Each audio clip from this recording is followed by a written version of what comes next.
Okay. Okay. Okay, Marco. So thanks for having me. Thanks for the interview. And well, we are going to talk about your career, some highlights, and the new projects, the upcoming. You are coming to Brazil, to South Yes. America. Hmm. But before we talk about this, this tour, I want to ask you something because most people know you as a bass player, but Hmm. back in Into the Light Records with David Coverdale, you played the acoustic guitar in the Wherever You May Go song. So Very how was good. how was that experience like?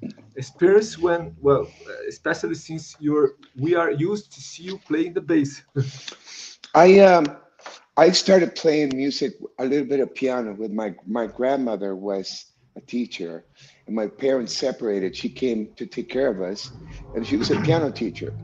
So I started with piano, classical piano, and at that age, it was too much for me, too much discipline, very strict.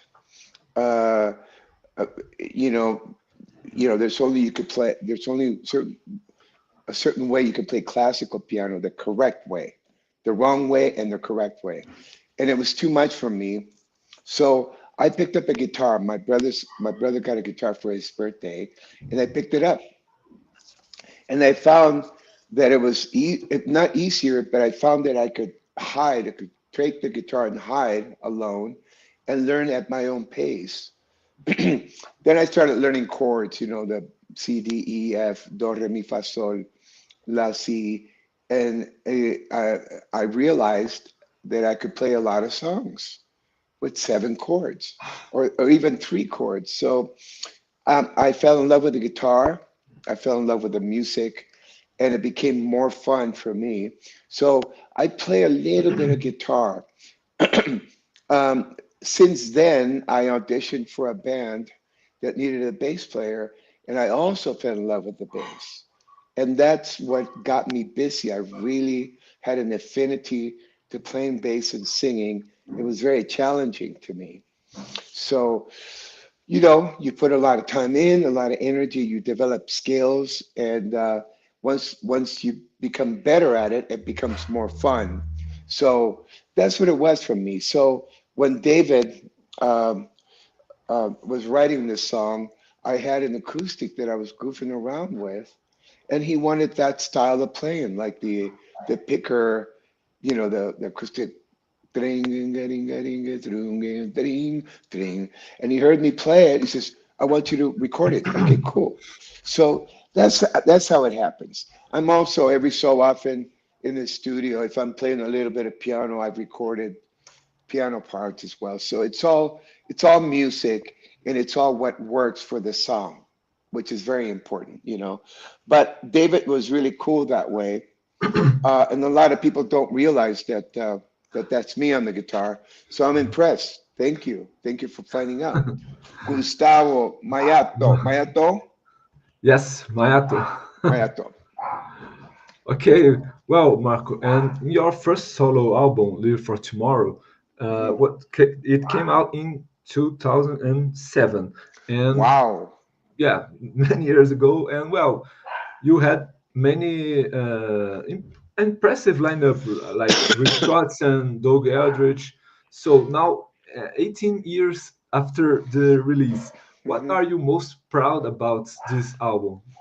Well, what that album did for me, the story is this: Frontiers. I was working with Whitesnake, and David again. He liked my voice. He had me sing some of the Glenn Hughes parts. And they came to London, I remember. They saw me sing for the first time, and they were impressed. So they asked for a meeting, and they were the reason why Serafino and Mario were the reasons why I did that album, because they were after me. At that time, I had a trio that was comprised of Renato Neto from Sao Paulo, who ended up working with Prince on keyboards, and Joey Heredia, and it's very eclectic, very funky, We had Brazilian grooves, we have Afro-Cuban grooves, and we did covers of songs that people knew. And I was the front man singing. And I really wanted that project to move forward, but they weren't interested. They wanted me to do a melodic rock album. And so it took me about a year and a half, and they kept calling me. We had other producers that were interested, and then they got busy. I got busy, and the time was just not happening until Serafino called me one day and says, Richie really wants to work with you. And I said, yes, I want to work with Richie too. We've been talking. He says, he's got a window like 2 weeks, 15, 16 days available. Uh, and I think you should call him. So I called Richie and he said, yeah, man. And at the time I was living about a mile away from him in Studio City. So it was very easy. I called him and I said, are you into this? Yeah, he says, come on, let's do it, man. Don't worry about it. Let's just do it. And I was touring all over the place. He was touring all over the place. We got home and we did that album in 15 days, I think, something like that, real fast. And Richie was amazing. He's an extremely talented cat, as you well know, not only on the guitar, as a vocalist, as a singer, songwriter, producer. Uh, uh, um, you know, uh, he he can play drums. He's really great with the engineering and Pro Tools and all that.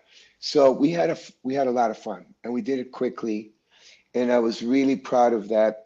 Um I managed to call some of my friends to come and play. And because we all live close by, Lukather lived a few blocks away. I called him. He says, "Of course, man." He came in. I called Ted Nugent. I was touring with him at the time as well, and he says, "Of course." My friend Tommy Aldridge on drums, Brian Tishy, the best of the best, and Doug Aldrich, of course. So they were my friends. They were really cool and very supportive, and so I'm very proud of that. I'm proud of the fact also that my son Marco is playing on some bass tracks there as well. And the cover of the album is my daughter Faith. So Mhm. it was something I believe that was supposed to happen, and we put it together, and it was beautiful. I'm very proud of it. I want to see if I can somehow remix it, re-release it at some point in the future, and add some new songs because it's great. It's great. The more I listen to it, the more I like it. There's some great stuff there. And it was my first time singing as a solo artist, singing rock and roll with Richie's direction, producing. And so it was like getting on the radar globally for the rest of the world, saying, okay, here I am. I'm writing my own songs. I'm singing my own songs, and let's do it. Unfortunately, Gustavo, I didn't tour behind it. The album came out. It got a lot of great reviews. People really enjoyed it. It was very cool, very well received. But I was busy working with these massive projects that I couldn't get off of. So before you know it, 5 years went by, 4 or 5 years went by, and my manager at the time decided let's re-release it, let's celebrate it, and do a CD release party in LA. And that's when the whole thing started, more and more and more, But I've been very busy, as you can tell, as you know, really, really busy, extremely busy. So my solo thing is something that it's there whenever I have the time available. I book dates and I go there and I love to experience it. And so now I'm coming to you guys in Brazil, and I'll be in and I'll be and I'll be in Buenos Aires and Argentina as well. So I'm really looking forward to sharing my music, fronting my band, and showcasing my vocal skills and having a good time.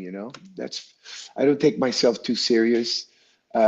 It's a privilege to do what we do, so I insist on having fun. That's the bottom line.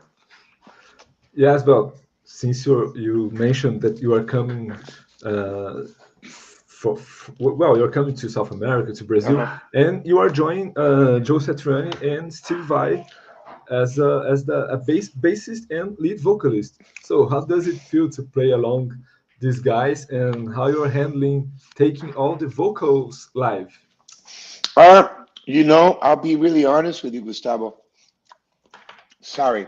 It came to me as a surprise, complete surprise, because Joe and I spoke and we had a meeting, and I do remember him saying how he really liked my vocals, and he mentioned it a couple of times, but I just took it with a grain of salt. I just thought that it was going to be playing bass. So I'm really excited to see where we can go with this. Absolutely. I'll tell you something. I love to sing. I might not be the best singer around. I might not be, but I have a good time on stage, and I think that's contagious. I think the audience, when they come see a performance, when I go see a performance, some of my friends play, and they are having fun, it's contagious. So I know how to have fun on stage.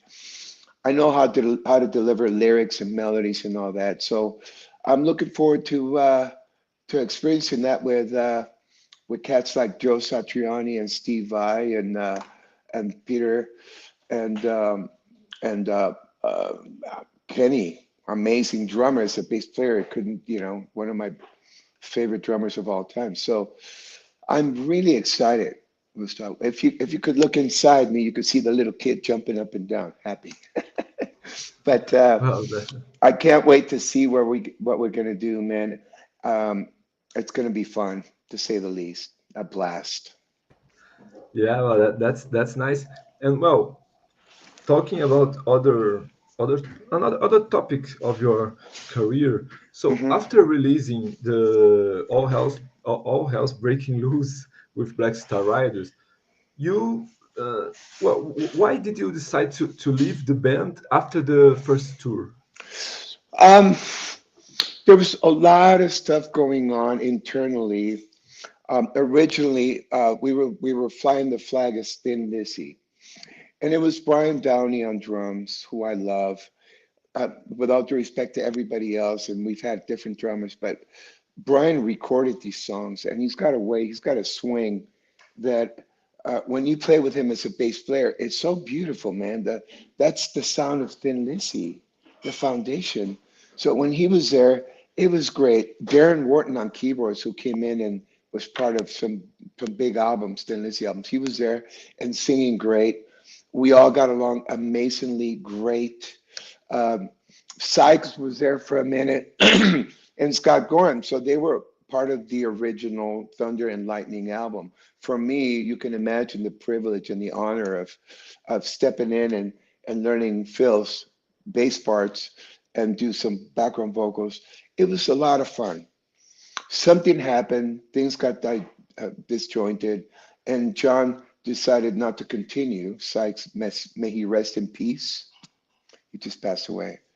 Uh, and so things changed a little bit. So we left it alone. I got a call a few years later from management saying, we're thinking about putting it together again. And I said, is John going to be part of this? No, John's not going to be, but we have Ricky Warwick singing, and we have Vivian Campbell on the other guitar. And Brian Downey's there, Darren Wharton's there, and they really want you to be part of this. They requested you. So I said, so we flew to London, we did a rehearsal, and it sounded great, to be honest. It was really good. Ricky was killing it. And of course, Vivian, this amazing guitar player that he is, it really sounded good. And I was really proud to be part of that. After a while, we were touring, flying the Thin Lizzy flag. And I understand there was people out there that didn't feel right about Phil not being there. Um, but I'll say this, we did justice to the music, and we were representing the music and the legacy that he left. So we had, I would say, about 95% of the fans were really happy that we were doing that and celebrating the catalog, the songs, amazing songs. Uh, at some point, the label management brought up the fact that we might be able to record a new album, new songs, as the new Thin Lizzy lineup. And things were moving along. the songs were getting written. We were on tour, and then all of a sudden, Brian came in one day and said, "Guys, I don't feel right in my heart. This doesn't feel right without Phil. I think I'm gonna leave." So he left. That took a little bit off, a little bit of steam off the project, and I was still there. And then Darren left, and so what are we gonna do? We got Jimmy DeGrasso on drums. Of course, Vivian wasn't there anymore. Damon Johnson was there. So it's long story short, it started getting diluted. And in my opinion, yes, the music was great. The players were amazing. Uh, but it just didn't feel right. So the label said, uh, you know, we want to move forward with a new name, celebrating the legacy of Thin Lizzy. And that's where Black Star Riders was born. And I was part of that.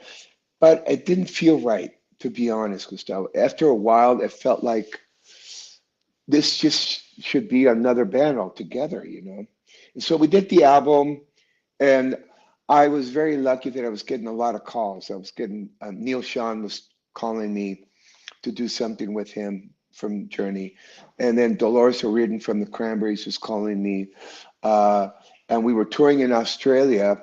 We were with Motley Crue and Kiss as Thin Lizzy, and I met David Lowy and David Edwards from the Dead Daisies, and they put a proposal. My friend Richard Fortus was there, Dizzy Reed from Guns N' Roses. Richard and Dizzy from Guns N' Roses was there. Richard called me and said, "Marco, let's do this, man. This is going to be great." So I decided to do that instead because that felt like it had a foundation. It was we were all going to be part of something new and fresh and exciting. It was very cool.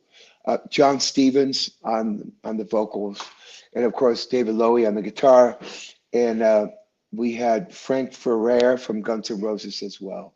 So it was a new project, and I told the guys I'll do the U.S. tour with Black Star Riders, but let's find somebody to replace me so you can continue. And we did. We auditioned a few cats, and Robbie Crane ended up with the gig, and he's been there since.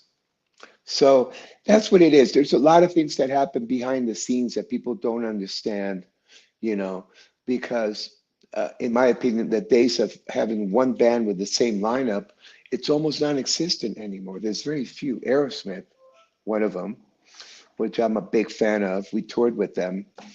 Uh, and Def Leppard, another one. There's a few out there. Deep Purple, amazing, but there's very few. So I got another offer in a couple other situations that I was really wanting to be part of, and I decided to go that. So that's the long answer.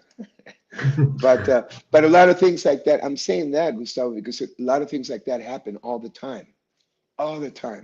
And I'm very lucky and very fortunate and privileged to be getting calls from cats like that. It's amazing. Same thing happened with David Coverdale when he called me and Ted Nugent. Uh, Yes. so very proud, man. I'm very proud. I'm blown away still. I'm blown. There's days where I wake up and I'm going, who called me to wow? Because I'm a fan of music. I'm still a big fan. And these 90% of these bands that I ended up working with, these artists, I saw from a distance, and I was a fan of theirs.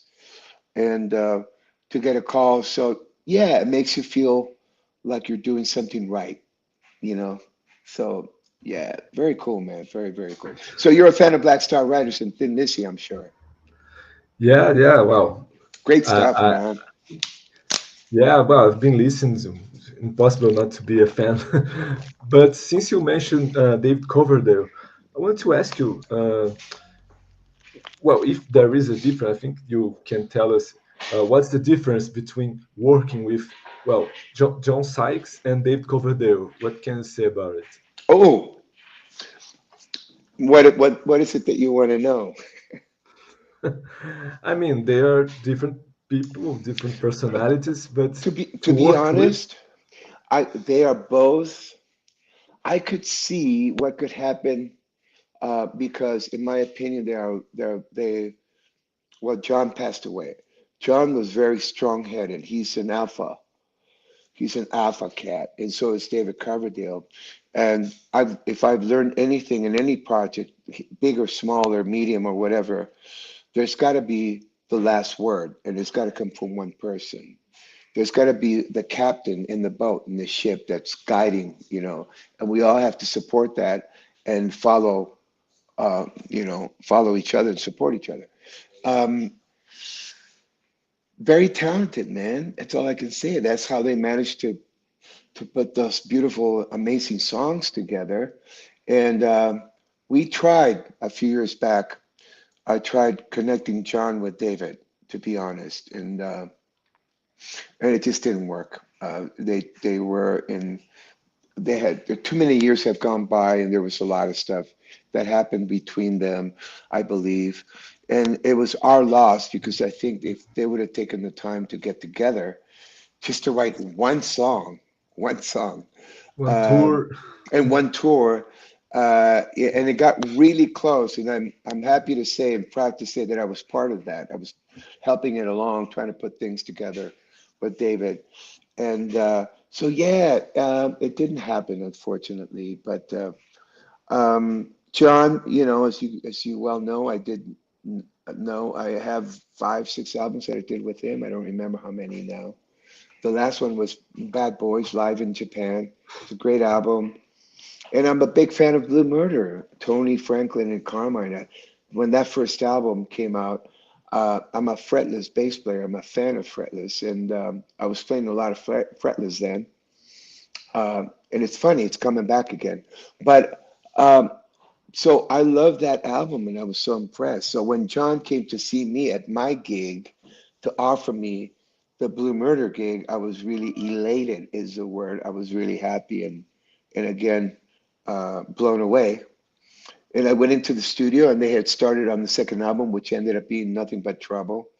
And just great stuff, man. But I believe it's a business situation or personalities or egos or all of the above, or John wanting to own wanting to own his fate and try to be the director and be the captain of the ship, maybe. And when you have, it's human nature, you know. Um, I'll tell you what, Gustavo. I am very clear, and I learned this a long time ago. I know when there's a boss. I know when there's the ultimate captain. He's going to call the shots. And if he's cool enough, he's going to allow you to have your input in, but he's the boss. And I understand that because I'm the boss in my solo project. So the dynamics are different. You part of the team, you follow you follow your guide, or you guide yourself. You're the captain. You take the baton and you lead. And I've learned how to enjoy both. But I think that's where we fail as human beings and as talented and as emotional uh, people that we are, musicians and talent in general. We're very emotional. So I think that's what happened between John and David. There's a lot of different versions. I've heard both sides, and I tried not to get involved, but we were really close. We were really close to put, you know, John Sykes and David and Tommy Aldridge and myself, and we were talking to a few keyboard players. Nick Green was around at the time, who passed away also, cancer. And then we were talking to Derek Sherinian. There was a lot of stuff cooking, but because of John deciding to move, not to do it, it turned into something else. But that lineup with Doug Aldrich and Reb Beach and Tommy and Timothy Drury was very strong, man. We had a lot of vocals. We have a lot of talented cats, and it's documented, still tonight. You can hear it. You can see the energy. It was amazing. So glad to have been part of that, too. And it's definitely a highlight working with David Coverdale. There's only one. David Coverdale, and Yes. I really appreciate the time and yeah, the time spent with him and his band Whitesnake and all the other projects. He's a talented cat, man. Extremely. Yeah. Yes, and well, Marco, I was making my research for the interview, and I was reading a biography, your one website, your biography, and it was saying like, don't confuse him with Mark Mendoza from Twisted Sister. Yeah. Your That names happens are a pretty lot. similar. Yeah, So have you ever been mistaken?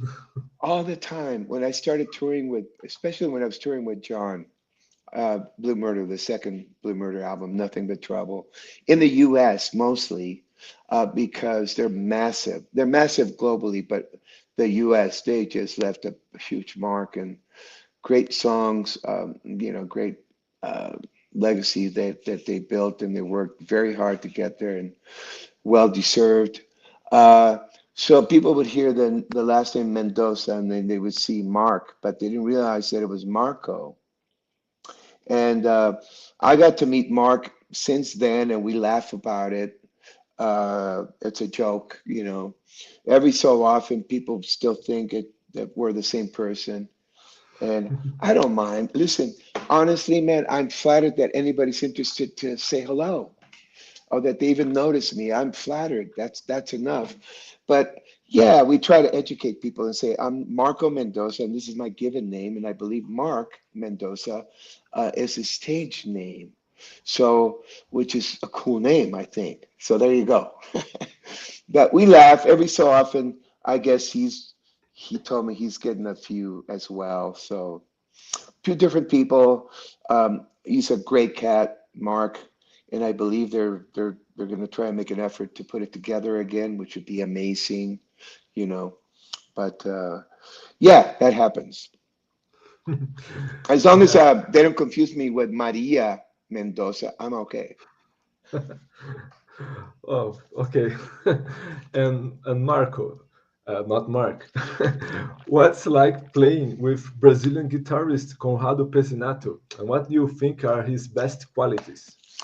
Conrado is one of my contemporaries. He's a cat that I met here in LA via Kyle Hughes, my drummer at the time from England, and they were hanging out and. Blew me away. Talented, extremely talented cat. He's working with Graham Bonnet as well.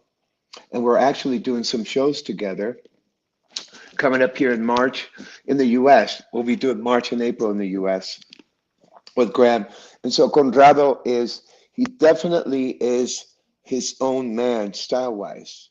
He brings his color and his flavor and his ability, which is amazing, to the songs and to my set. And that's very cool. Um, and as a person, he's a sweetheart, team player. He sings, he writes, he produces, he's got the whole thing. So he's been one of my recent cats, that I use in my band. And I think I've known him for 5 or 6 years, something like that. It's been short. Amazing from Brazil. Also, I have to talk about Rafa Moreira, also from Brazil. I don't know if you know Rafa Moreira. If you don't, you should, because he's been in LA forever. He's one of those cats that also can play anything. He's got so much talent and he's fearless on the guitar, man. He can play any style. He's a sweetheart. He's a friend of mine. He recorded Casa Mendoza. If you want to listen to my second album, my second solo album, and he works with people like Paul Stanley right now. He's been working with who else? Christina Aguilera and many, many, many other. Pink, to name a few. He's like a top shelf session guy, and he also did, I believe, The Voice, American Idol, all that stuff. Great player. Supernova, the show, the TV show.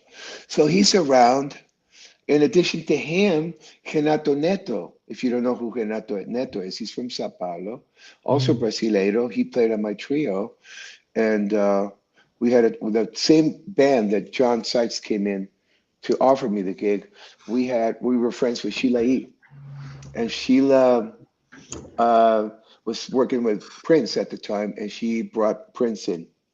Sheila and Rhonda, his bass player, also a friend, great players, brought Prince one night, and then he hired Renato on keyboards. I took him away. So we have a lot of uh, history, the connection to Brazil.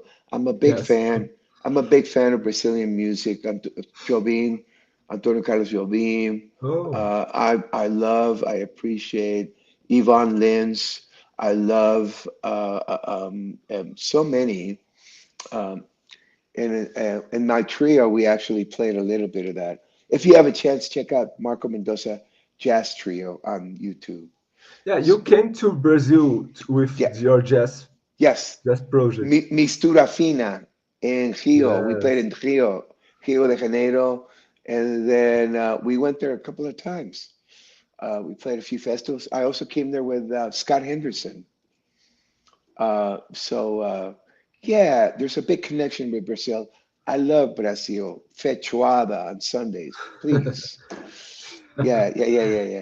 Do- Oh, that's nice that you like Tom Jobim is a classic Yeah, here. yeah, man. It's a Mm. classic. I still love playing those songs. When I do clinics, every so often I'll pull some of those songs out, Mm. and I'm a big fan. Big fan. Yeah. That's nice. And Marco, was there a song or an artist that you heard that made you decide that made you decide that you want to become a professional bass player? Musician? No doubt. My first album, my brother was a drummer, and I was playing guitar at the time a little bit. And my father got us Abbey Road, the Beatles. Mm. And we wore that album out. The needle, we scratched that album.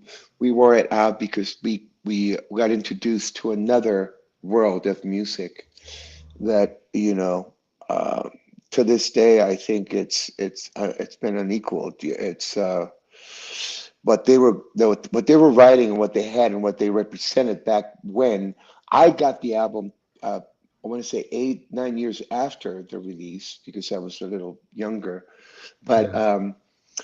I fell in love with it. Everything about it, and I became a big fan, and I started buying their music and the White Album and Sergeant Pepper's and Yellow Submarine, etc., Revolver, um, and on and on and on. But yeah, Abbey Road was the one.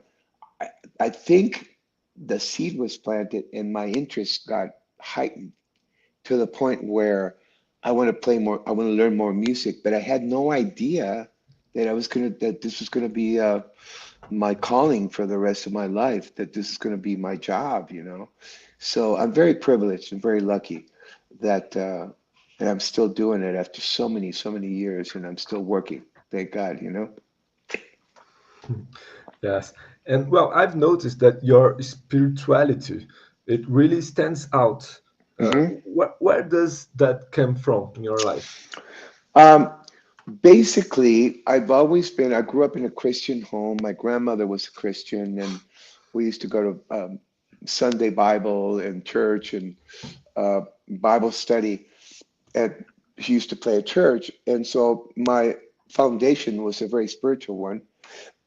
And as I got older, I realized that there were so many options, and you kind of have to search within yourself and decide what speaks to you louder, and so you can be sincere with yourself, your heart, follow your heart. And let's just say when I started playing music, I went into some real dark rabbit holes with alcohol and drugs. And I suffered a lot. I went through a lot of pain. I went through a lot of changes in my life, negative changes, uh, 2 marriages, kids, mental wards, suicide attempts. It was very dark. In 87, September 20th, I was given the opportunity to choose sobriety, and I chose sobriety. And I've been sober since. So That was 37 years last year. This year will be 38 years. September 20th will be 38 years of sobriety. And that's without anything that's mind altering. No alcohol, no drugs. I really think about it twice when I have to take painkillers for surgeries or whatever. But uh, I just don't want it in my life at all, you know? And so to me, there's no doubt that my awakening was supported by my spiritual connection. And so I always give credit where credit is due. And no doubt in my mind that I wouldn't be here had had I not connected and gotten on my knees and asked for direction and asked for guidance and asked for faith and hope. And I listened for the first time and I took direction.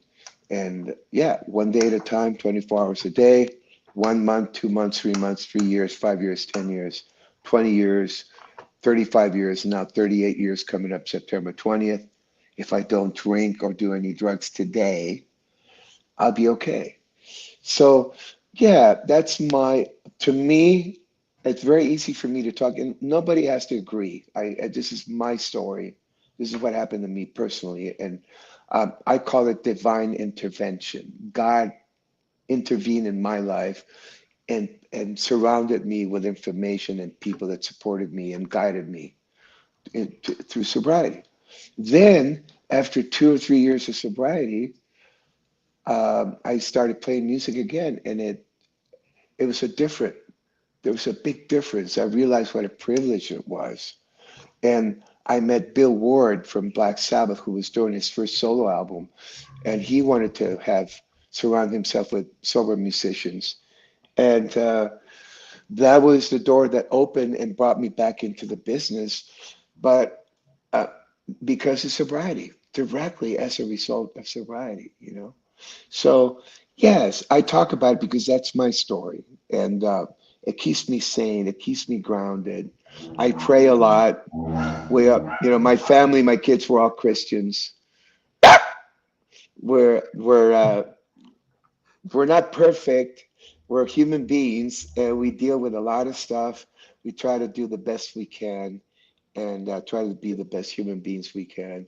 And we are a work in progress, all of us, you know.